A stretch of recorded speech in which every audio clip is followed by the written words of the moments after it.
بفرشتي اللي هفتح له ارض قريب قبل الغريب، واللي شايف نفسه لسه في عافيه يستجرب قصادي. السلام عليكم، اهلا بكم في حلقه جديده وموضوع جديد. النهارده هنحكي قصه مسلسل سوق الكانتو من المسلسلات اللي كانت ترند الفتره الاخيره، وايه قصته وهل ايه المشاكل اللي بتدور حواليه وليه المسلسل ده كان ترند وليه الدوشه اللي حصلت عليه دي بالظبط. كل حاجه هنحكيها بالتفصيل، ولكن يا ريت قبل ما نخش لموضوعنا يا ريت تعمل لايك للفيديو ده وكومنت تنزل تتابعني دلوقتي حالا، سواء كنت على الفيسبوك او على اليوتيوب، واتمنى ان انا اكون بقدم محتوى يفيدك. ويلا بينا نبدأ. مسلسل سوق الكانتو من المسلسلات اللي هتنزل في رمضان 2023.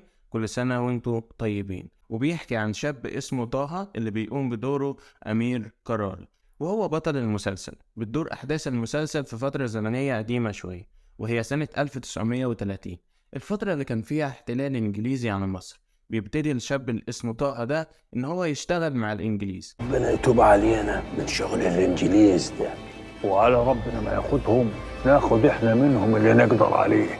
ولكن هيتفاجئ بحادثة كبيرة هيخسر فيها كل أصحابه وكل حاجة كان بيعملها، يعني هيرجع لنقطة الصفر. ولما جه يرجع للسوق الأصلي بتاعه وهو سوق الكانتو عشان يبتدي إن هو يشتغل فيه، كبار السوق ده هيستغلوا إن هو كان بيشتغل مع الإنجليز، وهيبتدي إن هم يقفوا قصاده. السوق ده طول عمره سمعته نظيفة، مفيش رجل عسكري واحد عتبته. تيجي انت تبوظها؟ من النهارده مالكش مطرح في السوق ده. بالتالي مش هيقدر إن هو يشتغل في ساعتها، وهيبتدي من نقطة الصفر.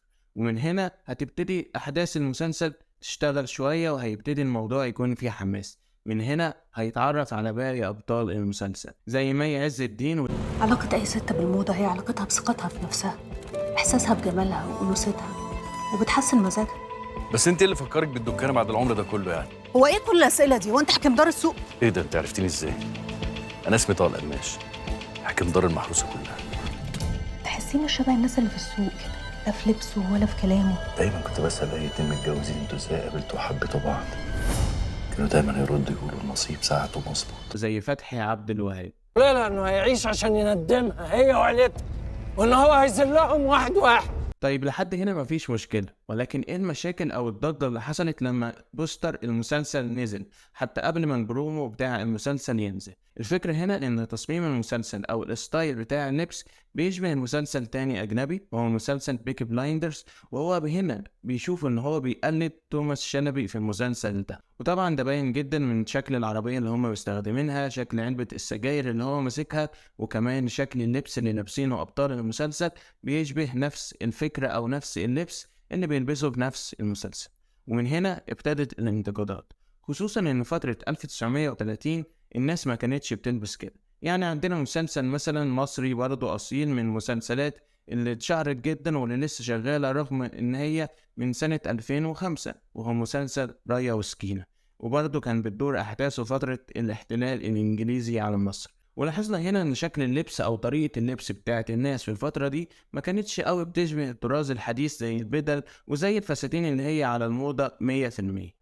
ولكن احنا لسه ما شفناش المسلسل. ممكن المسلسل يبدأ بأحداث تدريجية، بان هو بيبدأ فقير وبيبتدي ان هو يعمل خناقة كبيرة زي ما قلنا في السوق، لحد ما هيكبر وهيبتدي ان هو يلبس على الطراز الحديث، او ان الهدوم اللي هو هيلبسها دي هتكون مستوردة او هكذا، خصوصا ان الفترة دي ما كانش فيها المواضيع دي بشكل كبير جدا.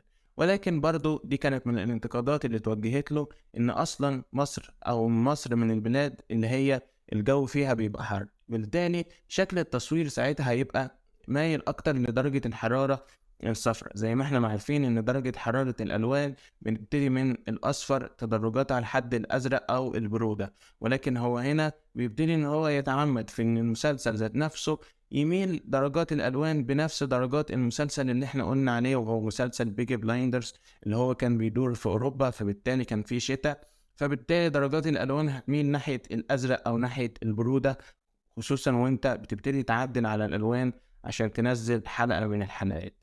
وهنا الفكرة ان هو واخد نفس الستايل بالظبط، وهنا ابتدى الانتقادات. مش عيب ان احنا ناخد فكرة ونبتدي نطبقها، المهم ان احنا نطبقها بشكل صح، خصوصا ان الموضوع ده بيتكرر كل فترة عشان نبتدي نوصل لنتائج كويسة في المسلسلات اللي احنا بنقدمها ونعلي من المستوى بتاعها.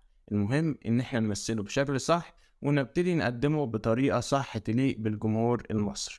وبس كده، ده باختصار شديد حكاية طه اللي في مسلسل سوق الكانتو. هل انت هتتفرج عليه او لا؟ اتفضل اشرب حاجة يا طه.